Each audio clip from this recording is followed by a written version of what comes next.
So, ayun guys, doon tayo sa ano, umpisa tayo dito sa mga may gustong mag-asawa ng AFAM at yung may balak, may plano na mag-asawa ng AFAM. So, alam nyo guys, kasi ganito yun. So, doon sa mga bata pa yung edad, sa mga batang wala pang 30, ganyan. Kasi minsan, may mga tao naman talaga agad-agad na intindihan na nila kung ano ibig sabihin ng mag-asawa ka ng puti.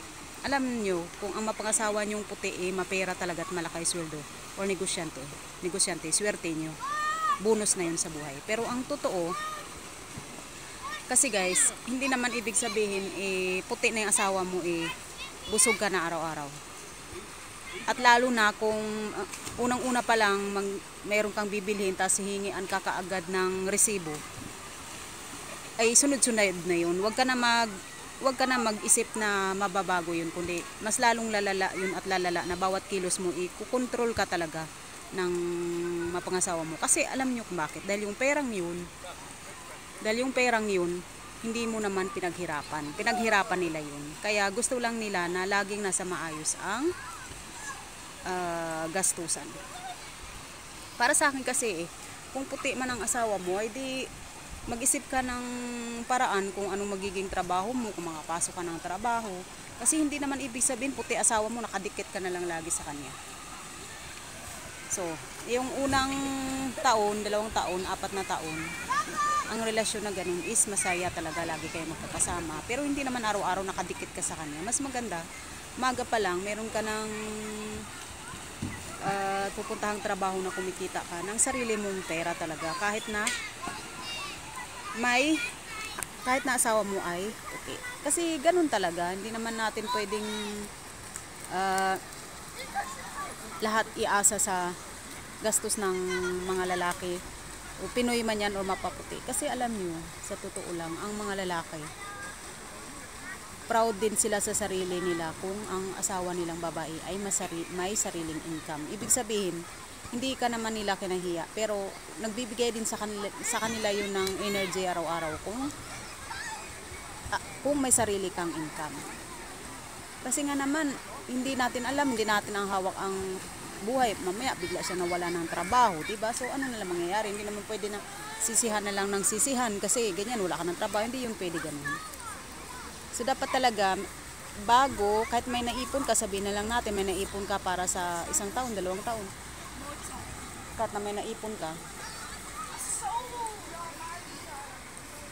mas maganda kung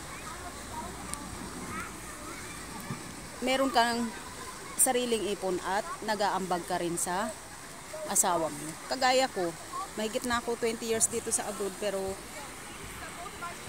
tumutulong pa rin naman ako at nagsishare ako sa dati kong asawa. At kahit sa asawa ko ngayon, nagsishare pa rin ako. Kasi ganun talaga, share sa bills, share sa pagkain, share sa, alam mo na, sa mga bagay na kaya mo naman. Hindi lang naman kasi pera sinishare ko oras, trabaho, halimbawa ganyan yan. Hinatid niya yung anak namin sa umaga sa swimming pool. Tapos pagkatanghali ako na nagsundo. So minsan siya, minsan ako. So alam niyo yun, yung talagang sinasabi na teamwork.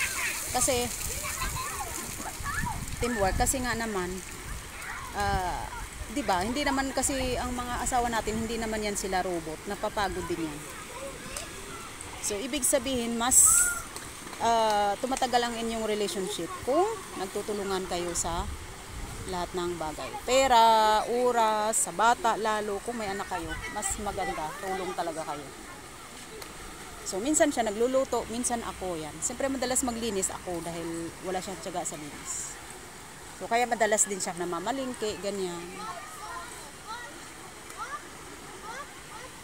At kagaya nung isang araw, umalis din itong bunso namin, nag-swimming kasi nga closing nila sa school. Umaga sa tanghali pala siya ang bumili ng tanghalian ng anak ko kasi gusto niya naman paminsan-minsan sa labas kumain. Ngayon ang bumili ng lunch niya ay ang papa niya. Ngayon, ng hapon naman, sabi niya gusto niya magmerienda. So, ginawa ko, ako ang nagbigay ng pangmerienda niya. So, ganun. Yung kung ano ang kaya mo, maibigay at maitulong. Kasi alam niyo, mas maganda talaga. Kaya may sarili kang trabaho. At sariling tiyaga. Ibig sabihin yung trabaho ko, hindi mamadali. Kasi siyempre, makikisama ka sa amo mo, makikisama ka sa mga kasamahan mo, sa masungit na amo, masungit na kasamahan. So magkisama ka talaga. Minsan may inis ka at mapupuno ka talaga. Pero pasensya lang talaga. Kasi hindi pwedeng wala ka talagang pasensya. Kasi kung hindi tayo magpapasensya, lagi na lang hindi mo makasundo. So hindi rin maganda kung ang araw natin is galit sa isa't isa, sa kasamahan natin or sa ating mga kaibigan or sa kung saan man, sa mga relationship. Sa kaibigan din ganyan, ayaw ko rin na nagagalit yung kaibigan ko sa akin or nagagalit ako sa kaibigan ko. So, ganun talaga, bigayan lang. So, mas maganda talaga, lalo na sa oras, yung mga kaibigan ko, minsan may oras.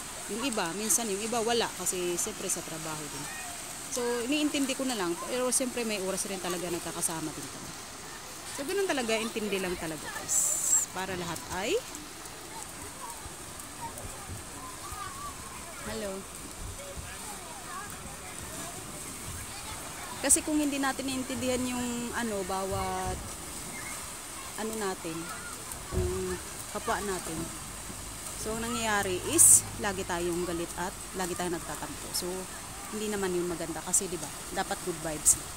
Kahit napapagod tayo sa trabaho, pasensya lang, ngiti, ganyan. Kasi at saka palabati. Kasi kung palabati tayo, babati din sila pabalik. So, nagiging magandang araw na. So, hindi tayo nag-iisip na yung sungit naman nun. Kasi, mas maganda talaga, mauna tayong bumati. Kasi minsan, pag hindi tayo bumabati, hindi rin sa nagsasalita. So, akala nila masungit ka. Or akala natin masungit sila. So, bigayan lang talaga. So, ayun guys, basta pag may asawa kayong puti, ang pinakamaganda ay may sarili tayong kita at sariling income.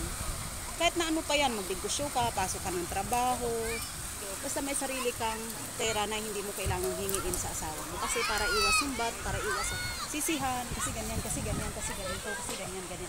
Yung ganyan ba? So, kaya ako pag ako'y lumabas, hindi na ako nanghihingi ng pera dun sa asawa ko kasi meron akong sarili kong income. So, hindi na ako humihingi sa kanya. So, yun ang pinakamaganda. Kasi, pag manghingi, kasi madalas, pag nanghingi ka, meron ka pang maririnig. So, mas maganda hindi ka nanghihingi para sigurado. Kaya pag umalis ako, sarili kong kita. Sarili kong gastos. At kung kapos talaga ako, syempre nanghihiram din ako sa kanya. Madalas din ako nanghihiram sa kanya. Matagal nga lang magbayad. Kasi syempre unti-untiin mo nang bayad. Pero at least nagbabayad. Yung importante doon kasi